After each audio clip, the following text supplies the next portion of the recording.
What if someone told you that, you had to stay inside your bedroom for the rest of your life? What would that be like, to just have, like, a bed? And I don't think any animal would choose that. I think even for the animals whose chances may be a little bit less than others to be, in the wild and actually be successful, I think that they would still choose 10 days of a wildlife over a lifetime in a box like that.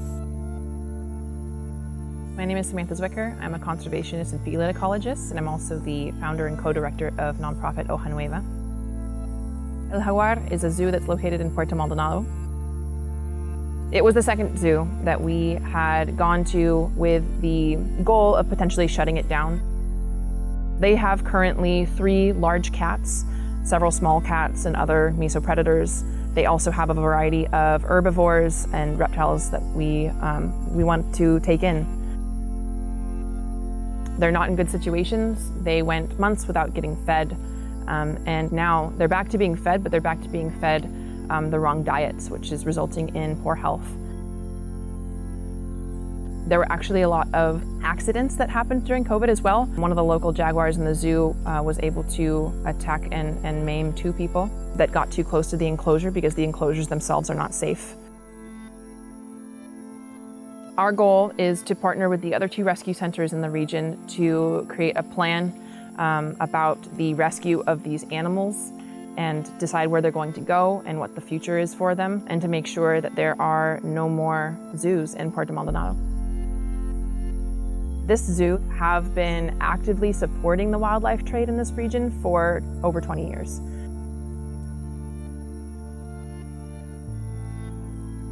Even during COVID, when they were technically shut down from receiving new animals by the government, they continued to pay people to bring them baby animals of all kinds.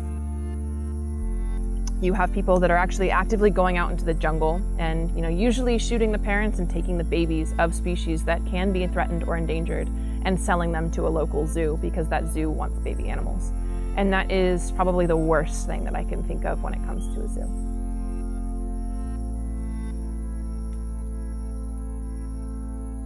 It's located on a dirt road, and as soon as I got out of the truck, there were people standing at stands outside of their homes, and almost every single one of them had a baby wild animal. A couple had tamarins, there was a toucan, someone had a macaw, someone had a snake, and it was just like this different world where it was totally okay to have these animals as pets, and they were right next to the zoo.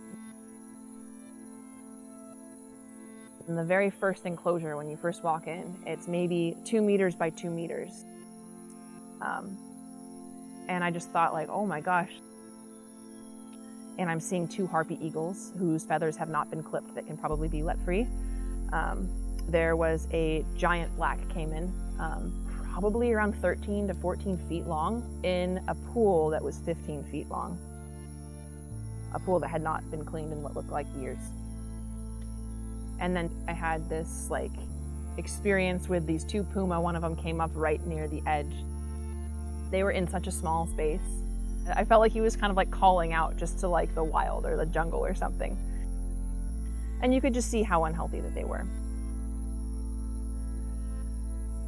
And they were keeping 2 jaguars together, one that attacked the other and bit off its ear.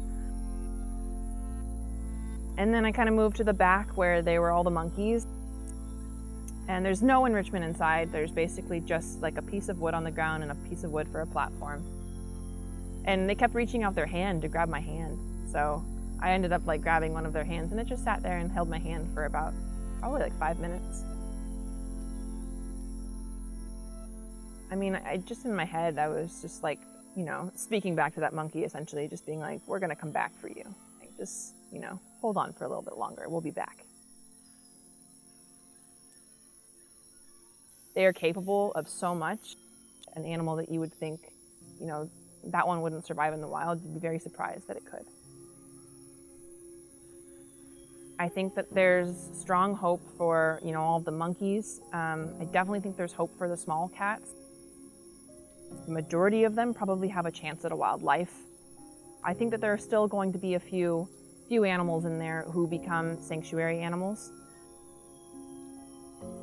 We just want them to become sanctuary animals in a place where they are at peace, where they can live a, happy, fulfilling, more enriching life in a large jungle enclosure where they can just be as close to the jungle as they possibly can, even if they can't live outside. I think that we just need to have a lot more respect for wildlife and nature. And I think that a lot of people do, and I think it's something that's getting better with time, but I also think there's a lot of work to be done. And like I said earlier, I think that we underestimate wildlife. I think that we underestimate animals and their capacity to live wild lives.